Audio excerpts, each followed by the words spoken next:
उधर Quinn Feng बुरी तरह घायल होने के बाद भी हार मानने को तैयार नहीं था। उसके चेहरे पर गुस्सा साफ दिखाई दे रहा था। वो छोटी बच्ची को घूरते हुए गुस्से में बोला, तुमने मुझे पूरी तरह गुस्सा दिला दिया है, लेकिन इससे पहले कि वो दोबारा हमला करता। लॉन्ग आंटी आगे बढ़ गईं और ठंडी आवाज में बोली, क्विन फेंग, अब बहुत हो चुका है, यहीं रुक जाओ। लेकिन छोटी बच्ची बिल्कुल भी नहीं डरी। वो आराम से क्विन फेंग की तरफ देखकर बोली, अंकल, अगर आप अब भी नहीं गए तो सच में मर जाओगे। ये सुनते ही क्विन फेंग का पूरा कॉन्फिडेंस हिल गया। लेकिन वो इतने में भी शांत नहीं होता। छोटी बच्ची उसे पहले ही वार्निंग देती है, अगर तुम आगे बढ़े तो मारे जाओगे। लेकिन वो अंकल उसकी बात को बिल्कुल भी सीरियस नहीं लेता। उल्टा वो अपनी स्वॉर्ड निकालता है और पूरी ताकत के साथ छोटी बच्ची पर हमला करने के लिए उसकी तरफ दौड़ पड़ता है। लेकिन जैसे ही वो उसके करीब पहुंचता है, छोटी बच्ची अचानक अपने ड्रैगन को अटैक करने का इशारा करती है।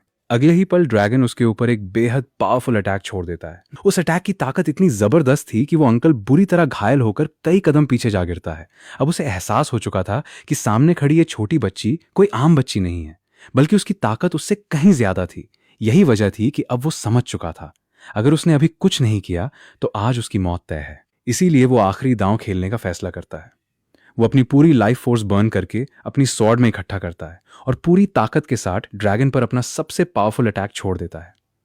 लेकिन जो अगले ही पल होता है, उसे देखकर वो खुद भी शॉक रह जाता है। ड्रैगन उस अटैक को रोकता भी नहीं, बल्कि उसकी पूरी स्वॉर्ड को ही निगल जाता है। ये देखकर उस अंकल की आंखें फटी की फटी रह जाती हैं, क्योंकि अपनी लाइफ फोर्स बर्न करने की वजह से उसे पहले ही भारी कीमत चुकानी पड़ चुकी थी। और अब स्वॉर्ड के डिस्ट्रॉय होते ही उसे एक बहुत बड़ा बैकलैश झेलना पड़ता है। दूसरी तरफ आखिरकार उसने और लड़ाई जारी रखना सही नहीं समझा। वो दोनों बच्चों को आखिरी बार घूरता है, फिर बिना कुछ बोले वहां से चला जाता है। क्विन फेंग के जाते ही वहां मौजूद सभी लोगों ने राहत की सांस ली। एक कल्टीवेटर हैरानी से छोटी बच्ची को देखते हुए बोला, ये तो 5 सेंट मिड स्टेज वाले एक्सपर्ट से भी बराबरी की लड़ाई कर रही थी। मिस आई, जब तुम बड़ी हो जाओगी तब तुम्हारी ताकत आखिर कहां तक पहुंचेगी। लेकिन छोटी बच्ची बिल्कुल मासूमियत से मुस्कुराकर बोली, लॉन्ग आंटी, मैं बिल्कुल नहीं थकी। उसके चेहरे पर लड़ाई की कोई थकान दिखाई ही नहीं दे रही थी। तभी लॉन्ग आंटी सबकी तरफ देखकर बोली, अब बहुत हो गया, सब लोग आराम करो। तुम लोग बोट संभालो, मैं और ये दोनों बच्चे थोड़ी देर आराम करेंगे। सब लोग तुरंत उनकी बात मान लेते हैं। इसके बाद सभी लोग अपनी यात्रा फिर से शुरू कर देते हैं। बोट धीरे धीरे आगे बढ़ने लगती है।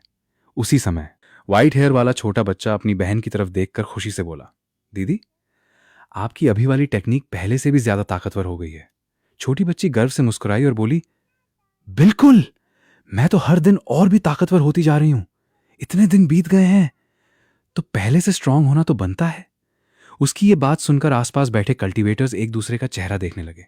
उनमें से एक बेबस होकर बोला, हम लोग कई सालों से कल्टीवेशन कर रहे हैं और हमारी ताकत जरा भी नहीं बढ़ी, लेकिन ये छोटी बच्ची ऐसे बोल रही है जैसे स्ट्रांग होना कोई खेल हो। सभी लोग बस असहाय होकर मुस्कुरा देते हैं। उन्हें अब समझ आ चुका था कि ये दोनों भाई बहन सचमुच साधारण बच्चे नहीं थे। बोट आगे बढ़ रही थी, लेकिन तभी एक डिसाइपल ने देखा कि बुजुर्ग महिला यानी ग्रैंडमा अचानक सबसे दूर जाकर अकेली बैठ गई हैं। ये देखकर व्हाइट हेयर वाला छोटा बच्चा हैरानी से बोला, ग्रैंडमा, हम सबसे इतनी दूर क्यों बैठी हैं? छोटी बच्ची भी उनकी तरफ देखते हुए बोली, शायद उन्हें लग रहा होगा कि हम लोग बहुत ज्यादा शोर मचा रहे हैं। इतने में छोटी बच्ची को अचानक कुछ याद आता है। वो तुरंत अपने छोटे भाई की तरफ मुड़कर बोलती है, अच्छा सुन, जल्दी से वो बारबेक्यू निकाल जो तूने छुपा कर रखा है। अभी लड़ाई हुई थी, मुझे फिर से भूख लग गई है। ये सुनते ही छोटा बच्चा तुरंत घबरा जाता है। वो जल्दी जल्दी सिर हिलाते हुए बोलता है, नहीं, मैंने कोई बारबेक्यू नहीं छुपाया।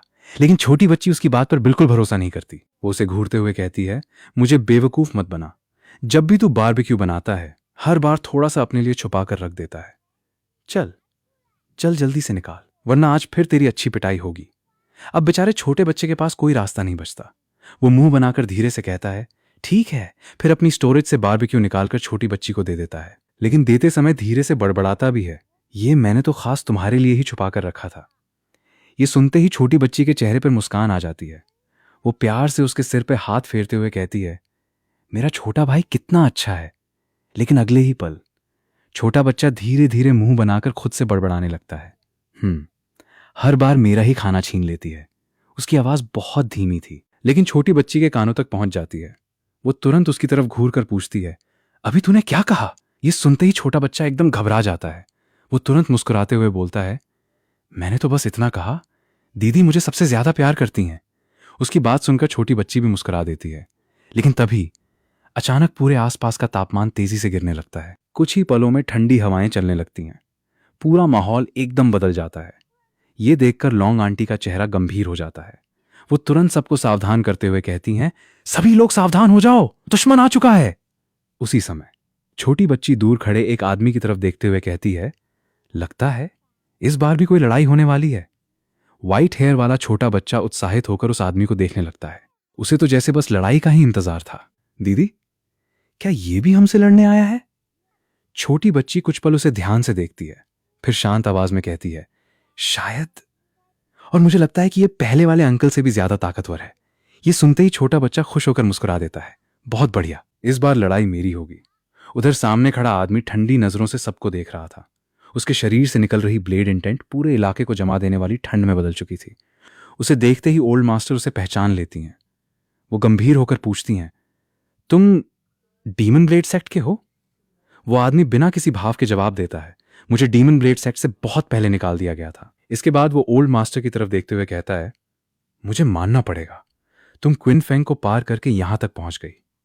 ओल्ड मास्टर उसकी बात सुनकर पूछती हैं, आखिर तुम लोग बार बार जाओ लॉर्ड को जाओ मैंशन जाने से क्यों रोक रहे हो? लेकिन वो आदमी हल्की सी मुस्कान के साथ कहता है, तुम्हें यह जानने की जरूरत नहीं है। अब जाओ लॉर्ड खुद मेरे साथ चलें, या फिर मैं यहां मौजूद हर इंसान को मारकर उन्हें अपने साथ ले जाऊं। उसकी बात सुनते ही वहां मौजूद सभी लोगों के चेहरे गंभीर हो जाते हैं। वो आगे कहता है, किन फेंग से बचकर निकल आए, इसका मतलब ये नहीं कि मुझसे भी बच जाओगे। मेरे सामने भागने का कोई रास्ता नहीं है। इतना सुनते ही ओल्ड मास्टर का चेहरा बदल जाता है। वो धीरे से उसका नाम लेती हैं, डीमन ब्लेड सेंट फ्यू टिंग फेई। ये नाम सुनते ही बाकी सभी कल्टीवेटर्स भी हैरान रह जाते हैं। उसी समय छोटा बच्चा मासूमियत से ओल्ड मास्टर की तरफ देखकर पूछता है, आंटी, क्या ये ह्यूमन डीमन बहुत ताकतवर है? तुरंत उसे सुधारते हुए कहती हैं, ह्यूमन डीमन नहीं, ये डीमन ब्लेड सेंट है। इसकी सबसे खतरनाक बात इसकी ताकत नहीं, बल्कि लोगों को तड़पा तड़पा कर मारने का तरीका है। इसकी ब्लेड इंटेंट इंसान की हड्डियों को धीरे धीरे नष्ट करती है और आखिर में इंसान अपने ही शरीर का भार सहन नहीं कर पाता, फिर उसी दर्द में तड़प तड़प कर मर जाता है। यह सुनकर छोटा बच्चा कुछ पल के लिए चुप हो जाता है। फिर वो अपनी बहन की तरफ देखकर धीरे से कहता है, दीदी, पापा ने कहा था ना, जो दूसरे हमारे साथ करें वही उन्हें वापस करना चाहिए। छोटी बच्ची मुस्कुराकर उसे सुधारती है, पापा ने कहा था, जैसा कोई तुम्हारे साथ करे वैसा ही उसके साथ करो। छोटा बच्चा तुरंत सिर हिलाते हुए कहता है, हां वही। उधर फ्यू टिंगफाई दोनों बच्चों की बातें सुनकर बिल्कुल भी प्रभावित नहीं होता। वो ठंडी आवाज में कहता है, अगर मेरी पहचान जानते हो तो बेकार की कोशिश मत करो। जाओ लॉर्ड मेरे साथ चलें, वरना यहां मौजूद हर इंसान दर्दनाक मौत मरेगा, इन दोनों बच्चों समेत। इतना सुनते ही जाओ लॉर्ड एक पल के लिए चुप हो जाती हैं और बोट पर छाया तनाव पहले से भी ज्यादा बढ़ जाता है। डीमन ब्लेड सेंट की धमकी सुनते ही माहौल पूरी तरह तनाव से भर जाता है। वो ठंडी आवाज में कहता है, अगर जाओ लॉर्ड मेरे साथ नहीं चली तो यहां मौजूद हर इंसान दर्दनाक मौत मरेगा, यहां तक कि ये दोनों बच्चे भी। उसकी बात सुनकर जाओ लॉर्ड कुछ पल के लिए चुप रह जाती हैं। लेकिन तभी व्हाइट हेयर वाला छोटा लड़का आगे बढ़कर पूरे आत्मविश्वास से कहता है, जब तक मैं हूं तुम किसी को भी नुकसान नहीं पहुंचा सकते। फू टिंगफाई उसकी तरफ देखकर बस हंस देता है। उसे यकीन ही नहीं होता कि 3 साल का एक बच्चा उसे चुनौती दे रहा है। अगले ही पल वो अपनी भयानक ब्लेड इंटेंट छोड़ देता है। उसकी डीमन ब्लेड ऑरा पूरे इलाके में फैल जाती है और एक विशाल ब्लेड फॉर्मेशन बन जाता है। ये देखकर जाओ लॉर्ड तुरंत उस पर हमला करती हैं। वो अपनी पूरी ताकत से हेवनली सॉर्ड टेक्निक इस्तेमाल करती हैं, लेकिन फ्यू टिंगफाई बिना घबराए उसका वार रोक देता है। फिर मुस्कुराते हुए कहता है, तुम्हारी सॉर्ड टेक्निक वाकई कमाल की है, लेकिन अफसोस तुम्हारा कल्टीवेशन रियल्म अभी इतना ऊंचा नहीं कि इसकी असली ताकत निकाल सको। लगातार टेक्निक इस्तेमाल करने की वजह से जाओ लॉर्ड पर उसका रिकॉयल भी होने लगता है। उनकी ताकत तेजी से कम होने लगती है। फू टिंगफाई तुरंत कहता है, अब तुम्हारी ताकत पहले जैसी नहीं रही, अब तुम मुझे रोक नहीं सकती। इतने में अचानक व्हाइट हेयर वाला छोटा लड़का आगे आ जाता है। वो जोर से चिल्लाता है, रुको! फिर फ्यू टिंगफाई की तरफ उंगली दिखाकर कहता है, अरे ह्यूमन डीमन, ज्यादा मत उछलो। फ्यू टिंगफाई गुस्से में उसे सुधारते हुए कहता है, मैं ह्यूमन डीमन नहीं, डीमन ब्लेड सेंट हूं। लेकिन छोटा लड़का बिल्कुल भी नहीं मानता। उसके लिए वो अब भी ह्यूमन डीमन ही रहता है। वो मुस्कुराकर कहता है, नाम कुछ भी हो, मेरे लिए तो तुम ह्यूमन डीमन ही हो। लॉन्ग आंटी घबराकर तुरंत आवाज लगाती हैं, एक और जल्दी नीचे आओ। लेकिन छोटा लड़का बिल्कुल भी नहीं डरता। वो मुस्कुराकर कहता है, लॉन्ग आंटी चिंता मत करो, मैं इस ह्यूमन डीमन की अच्छी तरह पिटाई करूंगा। उधर छोटी बच्ची भी बिल्कुल शांत रहती है। वो लॉन्ग आंटी से कहती है, आप फिक्र मत कीजिए, मेरा छोटा भाई नहीं हारेगा।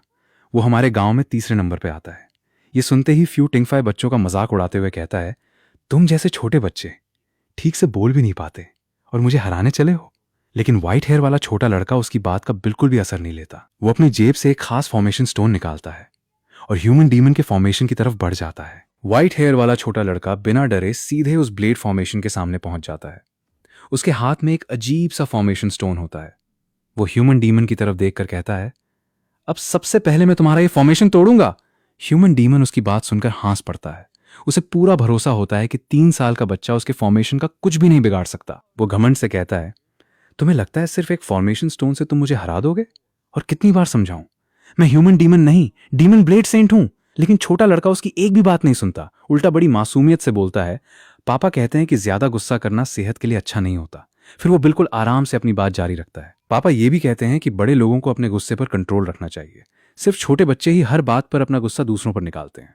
इतना सुनते सुनते ह्यूमन डीमन का गुस्सा 7वें आसमान पर पहुंच जाता है।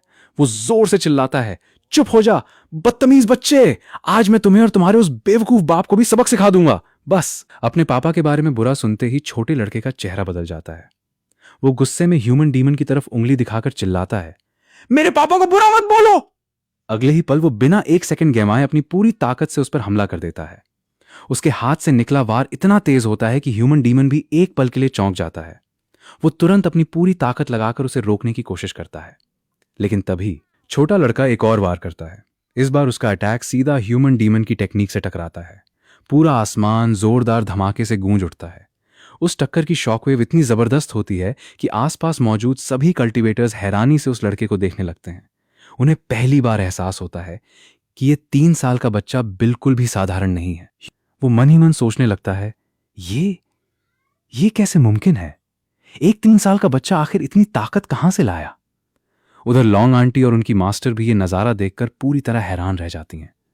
उन्हें अब समझ आने लगता है कि इन दोनों बच्चों की असली ताकत अभी तक किसी ने देखी ही नहीं है। छोटे लड़के का हमला रुकने का नाम ही नहीं ले रहा था। ह्यूमन डीमन ने पूरी ताकत से अपने डीमन ब्लेड फॉर्मेशन को संभालने की कोशिश की, लेकिन अगले ही पल एक जबरदस्त धमाका होता है और पूरा फॉर्मेशन जोर से हिल उठता है। ह्यूमन डीमन की आंखों में पहली बार घबराहट साफ दिखाई देने लगती है। वो दांत भींचकर सोचता है, नामुमकिन, एक 3 साल का बच्चा मेरी फॉर्मेशन को इस हद तक कैसे हिला सकता है? लेकिन छोटा लड़का बिना रुके फिर से हमला करता है। इस बार उसका वार पहले से भी ज्यादा ताकतवर होता है। ह्यूमन डीमन पूरी ताकत लगाकर उसका सामना करने की कोशिश करता है, लेकिन उसके चेहरे पर साफ दिखाई दे रहा था कि अब वो दबाव महसूस करने लगा है।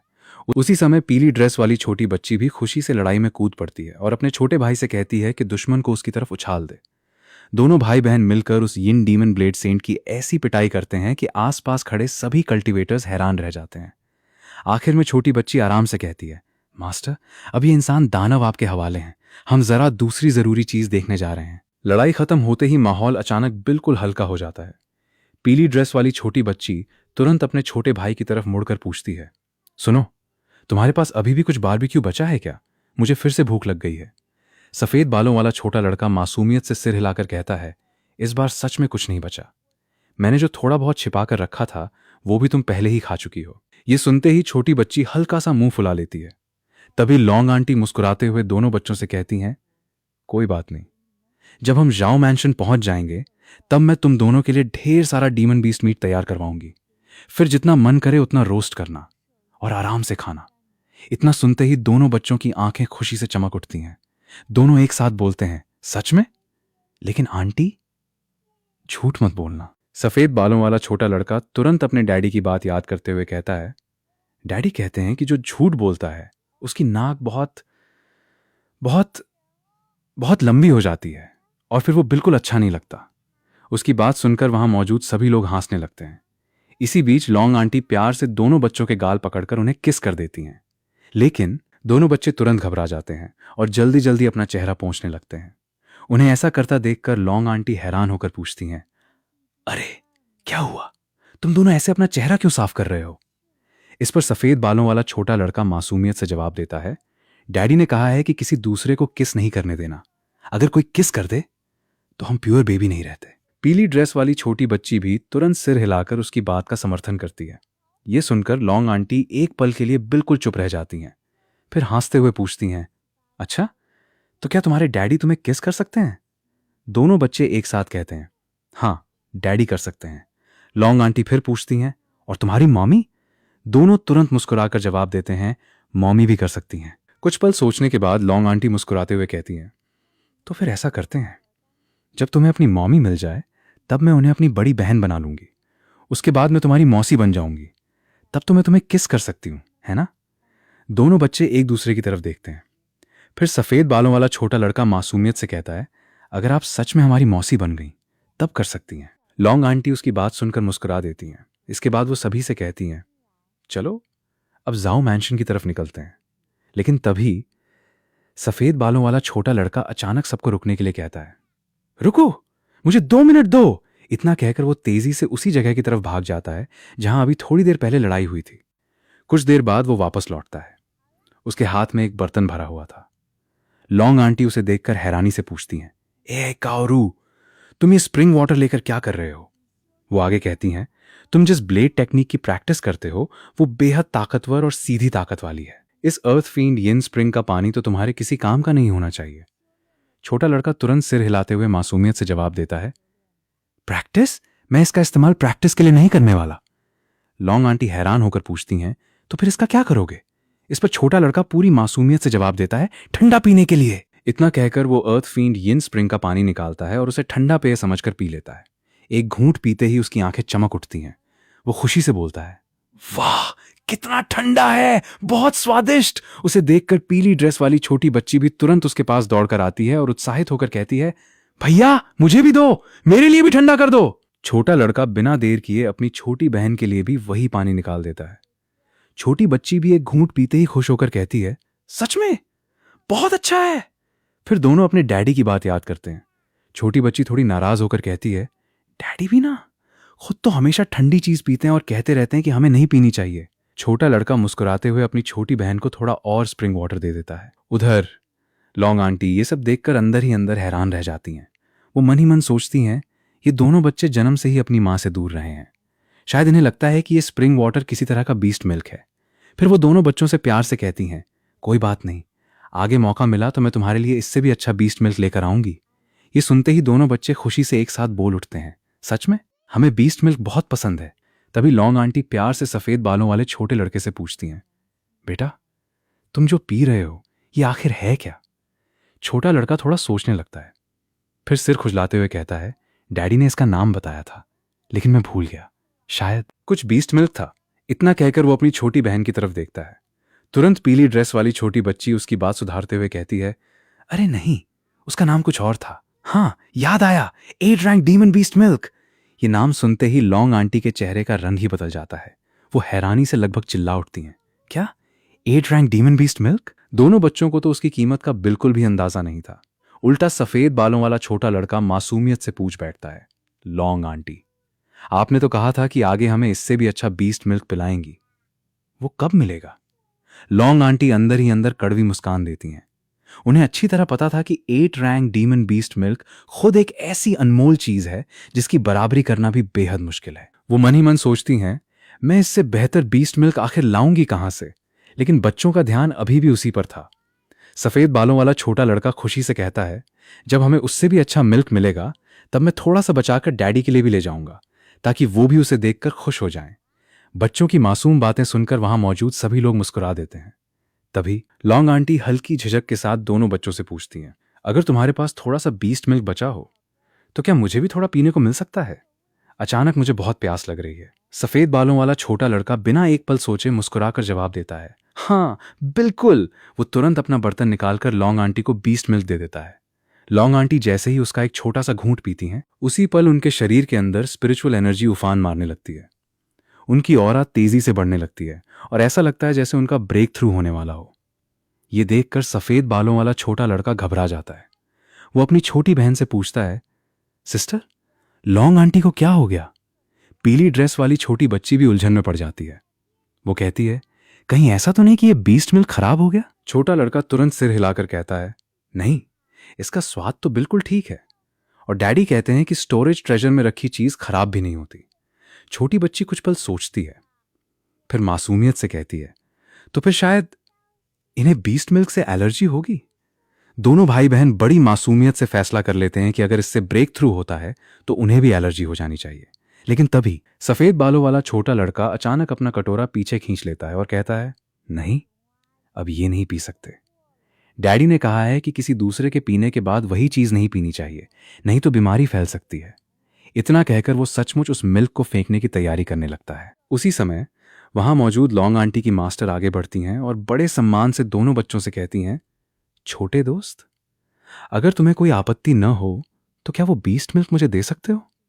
सफेद बालों वाला छोटा लड़का बिना किसी झिझक के मुस्कुराकर जवाब देता है, जरूर, वैसे भी मैं किसी और के पीने के बाद नहीं पीता, आप चाहें तो ले लीजिए। ये सुनकर लॉन्ग आंटी की मास्टर उनका धन्यवाद करती हैं। फिर वो अपने साथ मौजूद बाकी लोगों की तरफ देखकर गंभीर आवाज में कहती हैं, सब लोग सिर्फ एक एक घूंट ही पीना और कोई भी ज्यादा पीने की कोशिश मत करना। सभी लोग तुरंत सिर झुकाकर उनकी बात मान लेते हैं। लेकिन सफेद बालों वाला छोटा लड़का उनकी तरफ देखकर मासूमियत से कहता है, इतना बचा बचा कर पीने की क्या जरूरत है? हमारे पास तो अभी भी बहुत सारा बीस्ट मिल्क है, अगर कम पड़े तो मैं और दे दूंगा। बच्चे की बात सुनकर वहां मौजूद सभी लोग एक दूसरे का चेहरा देखने लगते हैं, क्योंकि जिस चीज की एक बूंद भी बाहर की दुनिया में अनमोल खजाना मानी जाती थी, वही चीज इन दोनों बच्चों के लिए बिल्कुल साधारण थी। इसी बीच पीली ड्रेस वाली छोटी बच्ची धीरे से अपने छोटे भाई से पूछती है, भैया, क्या इन लोगों ने पहले कभी बीस्ट मिल्क नहीं पिया? सफेद बालों वाला छोटा लड़का भी पूरी मासूमियत से सिर हिलाते हुए कहता है, शायद नहीं।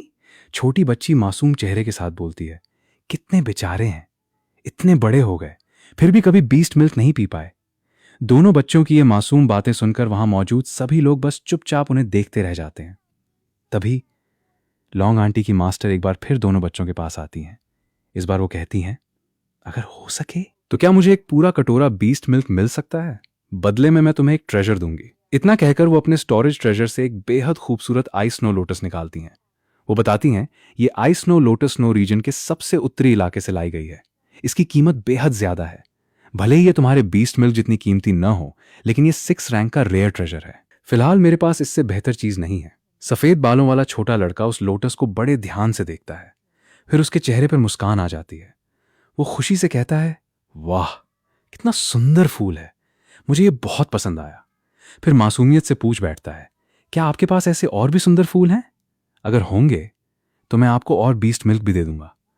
लॉन्ग आंटी की मास्टर हल्की सी मुस्कुरा देती हैं। वो कहती हैं, नहीं, मेरे पास बस यही एक है। उसी समय पीली ड्रेस वाली छोटी बच्ची अपने भाई के हाथ से वो फूल ले लेती है और खुशी खुशी उसे देखने लगती है। वो मुस्कुराते हुए अपने छोटे भाई से कहती है, भैया, ये फूल कितना सुंदर है। फिर मजाक करते हुए कहती है, लेकिन ध्यान रखना, इसे तोड़ना मत। अगर तुमने इसे खराब कर दिया तो मैं तुम्हारी अच्छी खासी पिटाई कर दूंगी। सफेद बालों वाला छोटा लड़का तुरंत मासूमियत से सिर हिला देता है। वो भी उस फूल को हाथ में लेकर देखने लगता है। हैरानी की बात यह थी कि जिस आइस स्नो लोटस को छूने के लिए बड़े बड़े कल्टीवेटर्स को अपनी स्पिरिचुअल एनर्जी का सहारा लेना पड़ता था, उसे ये दोनों बच्चे ऐसे हाथों में पकड़े हुए थे जैसे वो कोई साधारण फूल हो। उधर लॉन्ग आंटी की मास्टर ये नजारा देखकर अंदर तक हैरान रह जाती हैं। वो मन ही मन सोचती हैं, ये 6 रैंक ट्रेजर इतना ठंडा है कि इसे नंगी उंगलियों से छूना भी आसान नहीं। लेकिन ये दोनों बच्चे इसे खिलौने की तरह पकड़कर खेल रहे हैं। उन्हें अब साफ समझ आने लगा था कि इन दोनों भाई बहन की परवरिश किसी साधारण इंसान ने नहीं की है। इसके बाद लॉन्ग आंटी की मास्टर सबसे कहती हैं, मुझे अभी इस बीस्ट मिल्क की एनर्जी को रिफाइन करना होगा, तुम सब यहीं रुककर थोड़ा इंतजार करो। इतना कहकर वो वहीं बैठ जाती हैं और कल्टीवेशन शुरू कर देती हैं। बाकी लोग भी चुपचाप उनकी रक्षा करने लगते हैं। उधर सफेद बालों वाला छोटा लड़का धीरे से अपनी छोटी बहन से पूछता है, सिस्टर, ये सब लोग बीस्ट मिल्क पीते ही ऐसे क्यों हो जाते हैं? पीली ड्रेस वाली छोटी बच्ची भी सिर हिलाकर कहती है, मुझे भी समझ नहीं आता, लेकिन इन्हें देखकर तो लगता है कि हमारा बीस्ट मिल्क कोई बहुत बड़ा ट्रेजर है। फिर वो मासूमियत से हंसते हुए कहती है, मुझे तो इसमें कुछ भी खास नहीं लगता। आखिर ये मिल्क ही तो है, और मिल्क तो बच्चों के पीने की चीज होती है। इसी दौरान अचानक लॉन्ग आंटी के शरीर से एक जबरदस्त ऑरा फूट पड़ती है। उनकी कल्टीवेशन सफलतापूर्वक आगे बढ़ जाती है और उनका रियल्म फिर से ब्रेक थ्रू कर जाता है। ये देखकर वहां मौजूद सभी लोग शॉक रह जाते हैं। उसी समय सफेद बालों वाला छोटा लड़का फिर लॉन्ग आंटी को याद दिलाते हुए कहता है, लॉन्ग आंटी, आपने वादा किया था कि जाओ मैंशन पहुंचते ही हमें बहुत सारा डीमन बीस्ट मीट खिलाएंगी, भूलना मत। पीली ड्रेस वाली छोटी बच्ची भी तुरंत बोल पड़ती है, और झूठ भी मत बोलना। डैडी कहते हैं, जो बड़े लोग छोटे बच्चों से झूठ बोलते हैं उन्हें सजा जरूर मिलती है। दोनों बच्चों की बातें सुनकर लॉन्ग आंटी मुस्कुरा देती हैं और उनके सिर पर प्यार से हाथ फेर देती हैं। उसी समय आखिरकार सब लोग जो मैंशन पहुंच जाते हैं। वहां पहले से ही लांझो का गवर्नर अपने लोगों के साथ उनका इंतजार कर रहा होता है। जैसे ही लॉन्ग आंटी वहां पहुंचती हैं, गवर्नर सम्मान के साथ उनका स्वागत करता है और कहता है, सिटी लॉर्ड, आपके स्वागत में हमने मैंशन के अंदर एक विशेष बैंक्वेट तैयार किया है, कृपया हमारे साथ चलिए। लेकिन गवर्नर को देखते ही सफेद बालों वाला छोटा लड़का धीरे से अपनी छोटी बहन से कहता है, सिस्टर, पता नहीं क्यों लेकिन मुझे ये अंकल बिल्कुल अच्छे इंसान नहीं लग रहे। इस पर पीली ड्रेस वाली छोटी बच्ची तुरंत उसे समझाते हुए कहती है, भैया, डैडी ने कितनी बार कहा है कि किसी इंसान को सिर्फ उसके चेहरे से जज नहीं करना चाहिए, पहले उसका दिल देखना चाहिए। फिर वो गवर्नर को ध्यान से देखती है और धीरे से मुस्कुराकर कहती है, लेकिन मुझे भी लगता है कि इसका दिल इसके चेहरे से भी ज्यादा बुरा है। गवर्नर की बातें सुनने के बाद लॉन्ग आंटी हल्की सी मुस्कुराकर उसका निमंत्रण स्वीकार कर लेती हैं, लेकिन उनके मन में पहले ही शक पैदा हो चुका था। उधर गवर्नर बाहर से तो बेहद विनम्र दिखाई दे रहा था, लेकिन अंदर ही अंदर उसके मन में कुछ और ही चल रहा था। वो मन ही मन सोचता है, ये दो शरारती बच्चे आज किसी भी हालत में जिंदा नहीं बचने चाहिए। इसके बाद गवर्नर सभी को बैंक्वेट हॉल के अंदर ले जाता है। अंदर पहले से ही शानदार दावत सज चुकी होती है। टेबल पर तरह तरह के व्यंजन और बेहतरीन शराब रखी हुई थी। गवर्नर आदर से लॉन्ग आंटी से कहता है, 3 साल पहले रहस्यमयी दुश्मनों ने पिछले सिटी लॉर्ड की हत्या कर दी थी और सीक्रेट रियल्म का फॉर्मेशन भी जबरदस्ती खोल दिया था। हमने बहुत कोशिश की, लेकिन आज तक असली गुनहगार का कोई सुराग नहीं मिला। उम्मीद है कि अब आपके नेतृत्व में हम उस अपराधी को जरूर पकड़ लेंगे। इतना कहकर गवर्नर सम्मान दिखाते हुए लॉन्ग आंटी के लिए शराब का प्याला भरता है। वो कहता है, सिटी लॉर्ड, इस शुभ अवसर पर मैं आपको एक जाम पेश करता हूं। लॉन्ग आंटी बिना कुछ कहे उस प्याले की तरफ हाथ बढ़ाती ही हैं कि तभी सफेद बालों वाला छोटा लड़का अचानक जोर से बोल पड़ता है, लॉन्ग आंटी रुकिए। पूरा हॉल एक पल के लिए शांत हो जाता है। लॉन्ग आंटी उसकी तरफ देखकर पूछती हैं, क्या हुआ? छोटा लड़का पूरी गंभीरता से जवाब देता है, डैडी ने कहा है, जब भी कोई अनजान इंसान खाने या पीने की चीज दे तो पहले जहर जरूर चेक करना चाहिए। उसकी बात सुनकर वहां मौजूद सभी लोग कुछ पल के लिए चुप रह जाते हैं। गवर्नर बाहर से मुस्कुराते हुए कहता है, बच्चे हैं, जो मन में आता है कह देते हैं। लॉन्ग आंटी भी हल्की मुस्कान के साथ बात टाल देती हैं, लेकिन सफेद बालों वाला छोटा लड़का फिर भी चैन से नहीं बैठता। वो अपने तरीके से शराब को चेक करता है। कुछ पल बाद वो हैरान होकर कहता है, अजीब है, इसमें तो जहर नहीं है। फिर गवर्नर की तरफ ध्यान से देखते हुए धीरे से बुदबुदाता है, ये अंकल तो देखने से ही बुरे लगते हैं, फिर इनके ड्रिंक में जहर क्यों नहीं है? गवर्नर बाहर से अब भी मुस्कुरा रहा था, लेकिन अंदर ही अंदर उसका गुस्सा लगातार बढ़ता जा रहा था। लॉन्ग आंटी आखिरकार गवर्नर की बात मानकर शराब का स्वाद चखती हैं। गवर्नर मुस्कुराकर कहता है, ये लांझो की सबसे मशहूर वाइन है, इसका असली स्वाद सिर्फ यहीं मिल सकता है। लॉन्ग आंटी हल्का सा सिर हिलाती हैं। फिर गवर्नर इशारा करते ही नौकर स्वादिष्ट व्यंजन भी परोसने लगते हैं। लेकिन जैसे ही लॉन्ग आंटी खाना शुरू करने वाली होती हैं, सफेद बालों वाला छोटा लड़का फिर से जोर से बोल पड़ता है, long aunty, 1 minute. Long aunty उसकी तरफ देखकर मुस्कुराते हुए पूछती हैं, अब क्या हुआ? छोटा लड़का तुरंत खाने की तरफ बढ़ता है और पूरे ध्यान से उसे भी चेक करने लगता है। कुछ पल बाद वो फिर हैरानी से कहता है, अजीब बात है, इसमें भी जहर नहीं है। गवर्नर बाहर से शांत बना रहता है, लेकिन अंदर ही अंदर चिढ़ने लगता है। वो मन ही मन सोचता है, ये दोनों बच्चे हर बार मेरा प्लान खराब करने पर क्यों तुले हुए हैं। इसी बीच सफेद बालों वाला छोटा लड़का अभी भी सोच में डूबा हुआ था। वो धीरे से बुदबुदाता है, ऐसा कैसे हो सकता है? ये अंकल देखने से तो बिल्कुल बुरे लगते हैं, फिर इन्होंने जहर क्यों नहीं मिलाया? उसकी बात सुनकर आसपास बैठे लोग हल्का सा मुस्कुरा देते हैं। गवर्नर भी मजबूरी में हंसने का नाटक करता है, लेकिन उसके चेहरे के पीछे छिपा गुस्सा अब साफ बढ़ने लगा था। तभी पीली ड्रेस वाली छोटी बच्ची भी अपने छोटे भाई के पास आ जाती है। वो धीरे से कहती है, भैया, एक बार और अच्छे से चेक करो, कहीं कुछ छूट तो नहीं गया। सफेद बालों वाला छोटा लड़का फिर से शराब और खाने दोनों को ध्यान से देखता है। अचानक उसकी आंखें बड़ी हो जाती हैं। वो जोर से चिल्लाता है, रुको, जहर है। पूरा बैंक्वेट हॉल एकदम शांत हो जाता है। सभी लोग एक साथ उसकी तरफ देखने लगते हैं। छोटा लड़का तुरंत समझाता है, शराब में अलग से जहर नहीं है, खाने में भी अलग से जहर नहीं है, लेकिन जब दोनों को एक साथ खाया पिया जाएगा तभी ये मिलकर एक बेहद खतरनाक जहर बन जाएगा। ये सुनते ही वहां मौजूद सभी लोग शॉक रह जाते हैं। लॉन्ग आंटी का चेहरा भी गंभीर हो जाता है। वो तुरंत गवर्नर की तरफ देखकर ठंडी आवाज में पूछती हैं, गवर्नर, अब तुम खुद बताओ, इसका क्या मतलब है?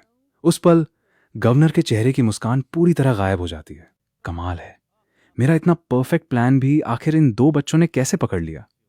तभी सफेद बालों वाला छोटा लड़का गवर्नर की तरफ उंगली करके कहता है, मैंने पहले ही कहा था, ये अंकल देखने में ही बुरे लगते हैं। पीली ड्रेस वाली छोटी बच्ची भी तुरंत बोल पड़ती है, और मैंने कहा था कि इनका दिल तो चेहरे से भी ज्यादा बुरा है। ये सुनते ही गवर्नर का धैर्य टूट जाता है। वो गुस्से में दहाड़ते हुए कहता है, बदतमीज बच्चों, पहले तुम दोनों को खत्म करूंगा, फिर बाकी सबको। उसी समय वहां मौजूद एक मार्शल एक्सपर्ट आगे बढ़कर लॉन्ग आंटी का रास्ता रोक लेता है।